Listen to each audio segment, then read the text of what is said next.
I'm not going to go into detail. Um, but they work really well. You can actually measure things down to 100 a 1/28th of an inch, um, or in millimeters down to 5/100ths of an inch. So I mean they're pretty good. They're pretty accurate. It's interesting how they do the whole thing. I don't remember off the top of my head how exactly to use these because I have digital ones, but this is like $5. These are 15 or 20, somewhere in there. These things you can go down to Harbor Freight and get one for $4 or $5. You can go on to Long Island Watch. His website has them for maybe 10. You know, um, they don't need batteries. That's the biggest thing. Like these things, you'll go out here because they're cheap. They're not, the Starrett ones and stuff. They have the electronics down a little bit better so that they don't, run the battery even though they're turned off. To keep the memory of where you are on the scale and everything, they run the battery a little bit. And these cheap ones drain the battery a lot more. So you'll end up, you'll use this, and 3 months later you'll go out and need to measure something, and of course it's some crucial thing you need to know, and this thing's going to be dead. Um, and undoubtedly you don't have the right battery. And they always have 8 different names for those little button batteries that these things use. So having one of these things and maybe a little, manual or something shows you how to use it. So after you forget, like me, you can just go out and use it. But anyway, these are great, especially if you're not going to be anywhere where you can get batteries or anything like that. This is worth it to just get one of these. And even though they're really cheap, you can do the basic measurements you need to do. Yes, if you get one of these, it's metal, it's Starrett or Mitutoyo or whatever, it's going to be nicer than a plastic one. But is it really worth like 20 or 30 times the price of this? Probably not. Unless you're a professional, you use it every single day a lot. I would say that this is probably a better tool. Um, and it says a lot that the guy that sells watches professionally uses a plastic caliper. That's cheap. It's $5 or $10 over a metal caliper that he could easily afford. After selling one watch. Probably part of that is because the jaws on this won't scratch those $500,000 watches, but still, it's good enough for a clock and watch guy. It's plenty good enough for guys like me and you that are just kind of you know messing around in the shop and measuring what size bolts are. So anyway, that would be my sixth thing, would be a pair of calipers, a cheap one or a little bit better one, or if you can afford it, then get the Starrett or the Mitutoyo, whatever you want to get. But anyway, that's the sixth one, as a pair of calipers. My seventh item for a wish list or Christmas list for to buy something for somebody that you love or whatever, for restoring tools, is a set of drill bits. And I mean a full set of 29 or more. A bigger set with like the letter sizes and all that stuff would be nice. It's not really needed for restoring tools though. I don't have one. Everything I do with this. And this is a cheapo one from Harbor Freight. I do not recommend getting this, even though it's like $10 on sale. Save yourself a hassle. Go out and spend $50 or $60 on a decent set of like Irwin or Milwaukee might be okay. Bosch would probably be okay. DeWalt maybe. There's a bunch of brands that you can get. Cleanline is questionable whether or not they're actually professional, but they're definitely better than these. Doesn't matter. Whatever brand you get, just get a good brand. But definitely get your 29 piece at least. This is like the minimum thing you need as a maker. And as a if you're going to restore any tools, this is what you need is a 29 piece drill bit set. It doesn't have to be titanium, nitride coating, doesn't have to be black oxide. It can just be regular high speed steel. Cobalt is the best if you're going to be doing anything with metal. Um, in my experience, that's the best ones that I've used, which are these Irwin cobalt set. That, I mean, they're more brittle, so you're going to break the small sizes, but those are going to get broken anyway. But that would be my advice. This box opens up like this. These kind of fold out. This one flips over like that, and then this one folds out. It doesn't really matter how the box works. I will say, if you want, in my opinion, if you want the best combination, I would get one of these. I would throw all of these bits in a thing that you only use for wood, because they're not at all suited for metal, even when they're sharp and brand new, because they're going to be dull and instantaneously when they even see a piece of steel, much, or aluminum, much less steel, much less hardened steel. But I would take the bits out of this and I would keep the box, because I like this box way, way more than like the folded stamped metal ones that come with the better bits. I don't know why. I think that this is a little bit better. Like, for one thing, I know that this isn't going to damage anything. This is plastic. So I'm not going to end up with a dull bit, even though it's, been rubbing around against the top of the thing. But I just like this one better for some reason. Again, that doesn't really matter, but that's what I would get. Is I would get a good set of at least 29 drill bits from the sizes, like, what is this, 16th inch all the way up to 1/2 inch. I would get that, and then in a good quality brand, Irwin, probably DeWalt, probably Milwaukee, Cleanline, CLE-LINE, is probably good. I don't know really past that what like the professionals use. They probably get them individually or something. But anything up to that point is pretty good. But anyway, I mean, again, we're makers, we're not professionals. So, I'm talking for makers here. I'm not talking professionals. I'm just talking guys that are, restoring a tool, or, working, messing around at the shop or that kind of thing. If you're going to be doing anything with, AR 500 tool steel, or what is it, armor plate steel, whatever. I don't know if it's tool steel technically or not, but anyway, you're going to be doing anything with tool steel or AR 500 plate, any of that stuff. Get yourself a better drill bit, for sure. Like, get a professional quality one. Go to a machine shop or something and ask them what they get. But just for the normal guys, get something that's better than Harbor Freight, but a little bit more reasonable priced than $15 per bit.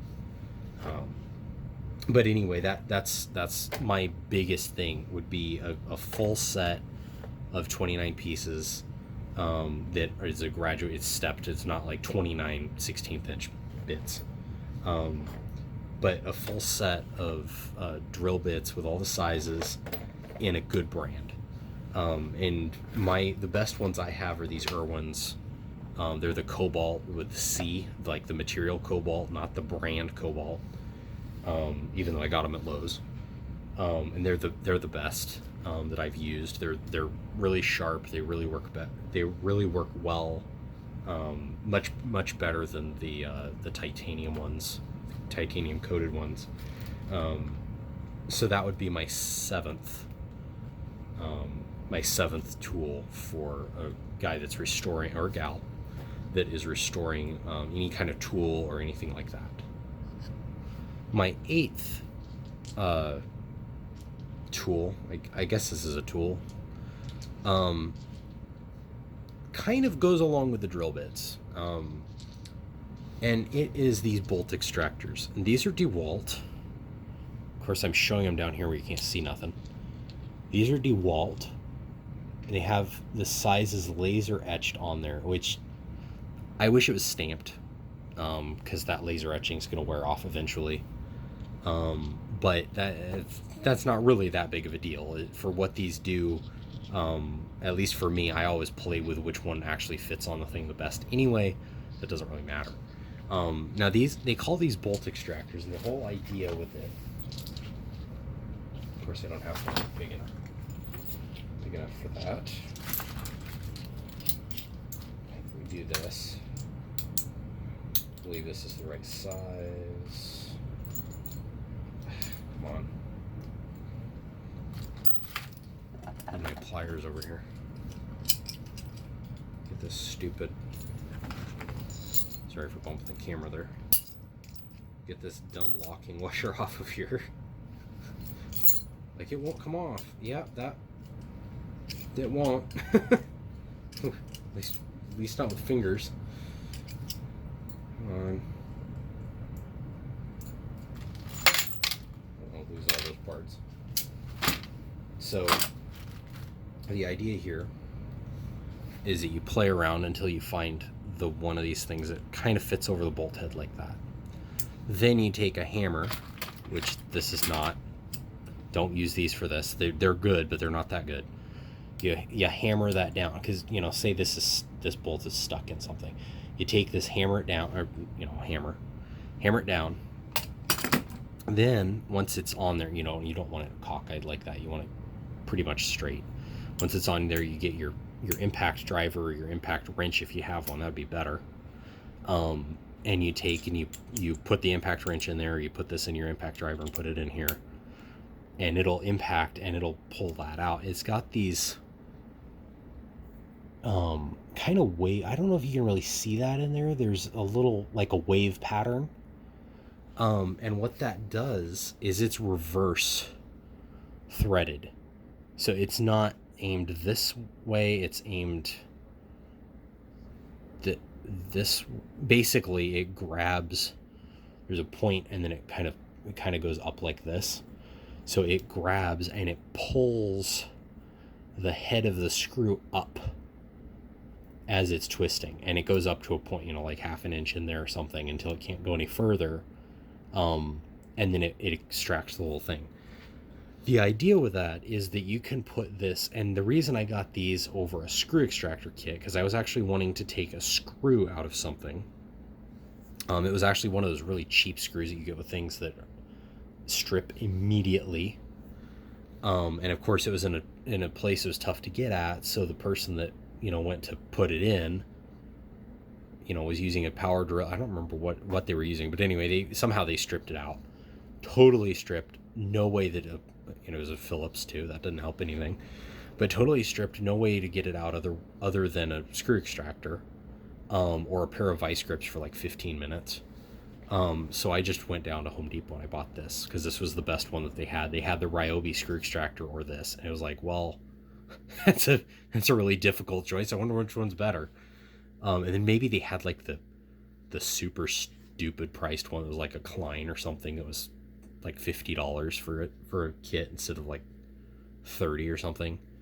And I was not super convinced that was that much better. And again, I needed it for like a 10-cent screw. I don't want to spend $50 when I can spend $30, which is what this kit cost. It's 5-6 pieces, from like a 1/4 inch up to like, what's this, 3/8, ½ inch, somewhere in there. Yeah, up to ½ inch. It does. I just keep them in this with my metal bits, which are these ones. Anyway, take it in there, you hammer it on there, you extract it, and then you're done. The difference between a bolt extractor, which is what this is, which goes on the outer diameter of the screw, bolt or screw, and a screw extractor is that this one goes on the outer diameter, and a screw extractor is the other way. So it's got the same design, except that instead of going on the outside, it goes on the inside. So it would have that same design, cut like a drill bit basically into a shaft, and you'd put it, it's like you'd drill out a hole. If you have a Phillips or whatever that's got stripped out, you drill out a hole, put that in there, kind of tap it in there, and then extract it. There's two reasons why I think these are better. If you can get it to work. The limitation is if it's flush on a surface, if the screw is countersunk, you can't get this on there without like chipping out stuff, and you don't really want to do that probably. So this wouldn't work in that situation. The other thing is these are kind of limited in what size you can. Well, they're both limited. They complement each other, but I feel like this is a little bit easier to find things that it will work with. I can put this on the outside of a screw. I can put this on the outside of a bolt. It doesn't care. And so I prefer, and this is also a lot more steel. So I have a lot more confidence in this. The other thing is I don't have to drill, which means I don't have to deal with another, an extra part that can break. And the third thing is, if this breaks, so it's got more steel, I don't have to deal with drill bits, so I don't have to have another tool. I don't have to have a drill, as opposed to my impact or impact driver or impact wrench. And the third thing, which is probably the biggest thing with this, is if this breaks, it doesn't get stuck in something, most likely. Doesn't get stuck where I have to then extract it too. If you've ever I've never done this. This is wood. I'm trying to find some in the frame. Knock on wood. I've never had it happen. I've never broken a tap off.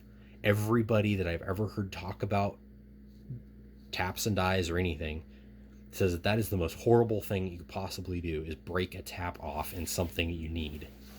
If it's something you don't need, you throw the whole project out and you just, make a new one. If it's something you need, then you spend hours and hours adding to your vocabulary of expletives. But anyway, I've never had that happen. So my vocabulary is kind of small. I don't cuss either, so it's probably anyway. So these if they break, it breaks on the outside of something. It doesn't matter. It's no big deal. You just get a new one. You try it, or if it's ruined, then you can go to a different step. Grinding it off, or whatever you have to do. This hasn't ruined the entire project. If you use a screw extractor, it's got a lot less steel. I'm using this is not one, but I'm using it as an analog because, if you look at this, it's huge. It's got tons of steel. You look at this as a tiny, and this is a big screw extractor. This would be a big screw extractor if you saw it, if it was this size. So, that is a lot more likely to break than this. If it does break off, it's hardened steel, so you're not going to be able to just drill another hole and use another one. Unless you have specialized drill bits that are specifically for hardened steel, and a drill press, and all this other stuff that you don't want to have to use. So I would recommend bolt extractors if you can get away with them. If it's something exposed like this, if it's something like this where it's set inside, obviously you can't use a bolt extractor because it has to be on the outside. If it's flush on something where you need it to, where this needs to get around it, you can't do that either. So there are limitations to this, but overall, I think this is a better tool if you can get away with it than a screw extractor. But both tools are probably necessary. This is just my my eighth rather tool for this roundup of 10, I think, tools. I haven't exactly counted which ones, how many going to have. But that would be my 10th tool, would be a bolt extractor. That will be really useful. You'll find all kinds of uses for it with restoring tools and stuff. You'll eventually find that you need one, and then you'll go get one. So if you can, I'd buy one now when you don't need it, and then because sure enough, when you find you do need it, they're all going to be out of stock except for that one guy on Amazon that wants $400 for this DeWalt kit that was $30 originally. Like that guy. I think there's a gallon of milk. It's probably still up there. A little greener and fuzzier now, but there was a gallon of milk that somebody wanted like $1,600 for or something, and there were like 1,000 reviews of how wonderful it was or how bad it was, of people that never even bought it, but they wrote a review for it. But anyway, I don't know, honestly, if somebody bought that, I don't know what the person would do. Probably take their money because they're that dumb, or I don't know what that story would be like. Probably considered fraud or something, but I don't know. Anyway, so that's my 8th tool, is a bolt extractor kit. And again, I just keep that in with my metal bits. I just have it folded up in here, so that I have both of those things, because I need a metal bit to be able to I'm when I'm using these, I'm most likely, at some point probably going to be able to use these too.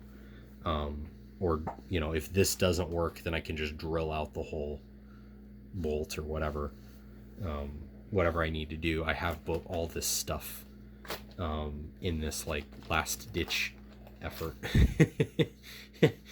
Like if this box doesn't fix it, I don't know what will. So that's number 8. So number 9 is a mirror, and this is a flexible mirror from Harbor Freight. Again, this is Harbor Freight. This type of thing I don't have any problem buying from Harbor Freight. This is $5 or something like this. Got an articulating mirror. The back. This is actually the back of the mirror. It's articulating, or not. It's not articulating. The whole thing is. It's shiny enough that you could actually use it as a mirror. And then you have this side that's actually the mirror. And if you see... Oh, I just saw it. Shoot. Where'd it go? There. It's in here somewhere, I think. There it is. The wall outlet on the ceiling there. But anyway, this is it's a flexible mirror with an articulating head. This is one of those tools, again, like the ice pick or the awl. You don't know you need it until you need it, and then you want it. You absolutely have to have it, because there's no other way to do this, because your arm cannot do these things. Might, but you might have to do something else to get your arm to articulate like that. Okay. And then my last thing, I'm not gonna show because it's actually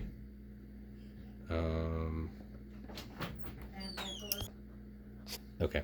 Anyway, the last tool, number 10, I'm not gonna show on camera past scooting you guys over, because I'm not going to dig it out. It's a bench grinder. It's backwards, I see that. But I use a wheel on this side, so I've got the full this is just a Ryobi, when they had the pretty blue instead of the ugly green. But it's fine. It's a bench grinder. This is one of the things that, like, if you buy a bench grinder, they have more expensive ones, but it doesn't really matter for normal people, whether or not you have a $600 one or a $60 one like this. This one does everything I need it to do. The only reason I have two, I actually have another one out of frame, that is a slow speed grinder. This is a normal one. It's 3,600 RPM. The slow speed one is 1750, I believe. RPM. And the only reason I have that is because I want to sharpen. I needed to be able to sharpen chisels and you know plane irons and all that stuff on there. I didn't want this thing that creates more heat because it's going faster, more friction, all that. This will like untemper the steel a lot faster than that one will. And also there are some wire wheels that I don't use. This one's rated for this, but there's wire wheels. There's sharpening.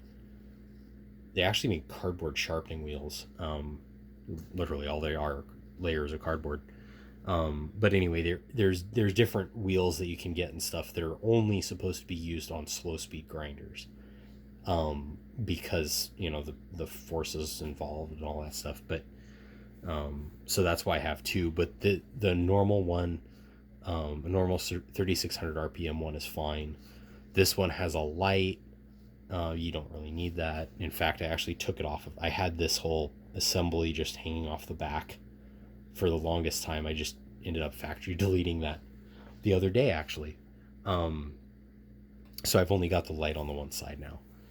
But anyway, in any case, a bench grinder is really useful for restoring tools. In fact, it's probably second only. In fact, I'm actually going to put an 11th thing on here. It's second only to number 11 on this list, which is something you'll see when we get around to it. But this, you can have a wire wheel, is really, really fast to remove rust, paint, that kind of thing with that, or finger meat. Don't get your fingers in that thing. And practice safety. Don't wear jewelry or long loose sleeves or necklaces or any of that stuff that can get caught in rotating tools, or any tool for that matter. Is just best not to have anything below the elbow. Don't wear shirts that are hanging down, or necklaces or something like that are hanging down, because that eventually will get caught and you'll be another statistic that's missing some part of your anatomy because you're either ignorant or stupid, and we're wearing something that made it unsafe. By the way, the definition of ignorant is not stupid. The definition of ignorant is not knowing. If you're ignorant, that can be fixed. You can learn. If you're stupid, that can't be fixed. Maybe you'll learn, but it'll take a lot more pain and suffering to get you there. But anyway, so that was my little spiel of the safety thing. Anyway, I keep a grinding wheel on this side. It doesn't matter which side you use. Doesn't matter if you have this set up or not. I keep a grinding wheel and then a separate wire wheel on that side. I actually have an 8-inch wire wheel instead of the 6-inch that's on it. But once this one wears out, then I'll put that one on there, which will probably be even more efficient than this one, which is really stinking an improvement over number 11 thing that I'm going to show you. It's a bonus tool. But this is really good for, if you're sharpening even any of them, if you're sharpening lawnmower blades, you're wanting to make knives or something like that, this would be okay for a lot of the grinding that you're going to be doing, up until after you temper it, and then you're not going to want to use this, because it can untemper the steel and soften it and all that. You don't want to use this if you're working with tempered steel particularly, which I realized. Let me rephrase that. You can use this if you're working with tempered steel. That's fine.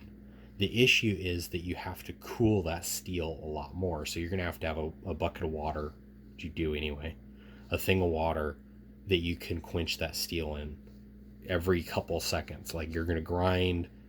Once you notice that, say the edge of the tool has water droplets on it, you're going to go up there and grind it. Once those water droplets start evaporating, you're going to want to quench the steel. A less safe way of figuring out whether or not, because once the water boils at 212 degrees Fahrenheit, 100 degrees Celsius. That's the only Celsius measurement I know. other than 0, which is freezing, whatever. Anyway, so 2. But anyway, once the water boils away or evaporates, then you know that the steel has reached at least 212 degrees. And then you need to quench it because the tempering process goes somewhere around a little bit above, between like 3 and 5 or 600 degrees. I'm not sure exactly what it is, but basically, if water is evaporating, that steel or whatever metal it is approaching its temperature to temper. And if it reaches that or goes beyond that or whatever, if somewhere in there, if it hits that point, it's bad. It will untemper the steel. It will blue the steel. That's a sign that you've lost the temper in the steel. And it literally turns blue, like that blue. It's kind of a rainbow color. It's really pretty, but it's just really bad for the steel because it was hardened and everything, and now it's not. So it won't cut worth beans anymore. But anyway, that's beside the point. So you can do this. It's just a lot more work because you have to be cooling it a lot more than with a slower speed grinder.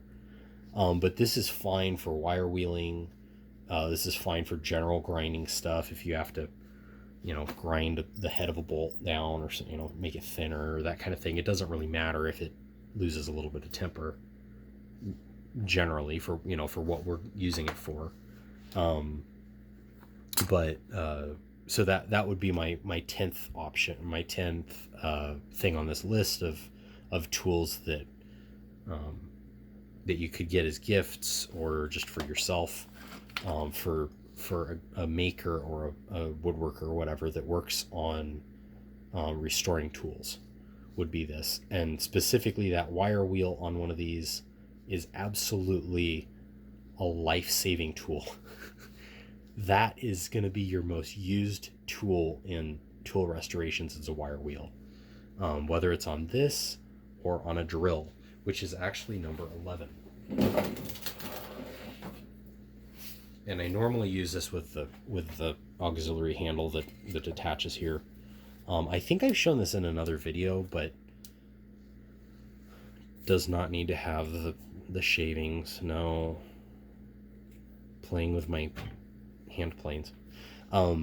Anyway, a wire wheel on a drill. Now this drill I have dedicated because I like not having greasy, sticky drills for everything else that I do. I don't mind when it's something like this where it's actually I'm doing something that's greasy and sticky and gross, removing rust or doing stuff with like WD-40 and getting rust off with that. I don't mind if I'm doing that, having a drill that's gross.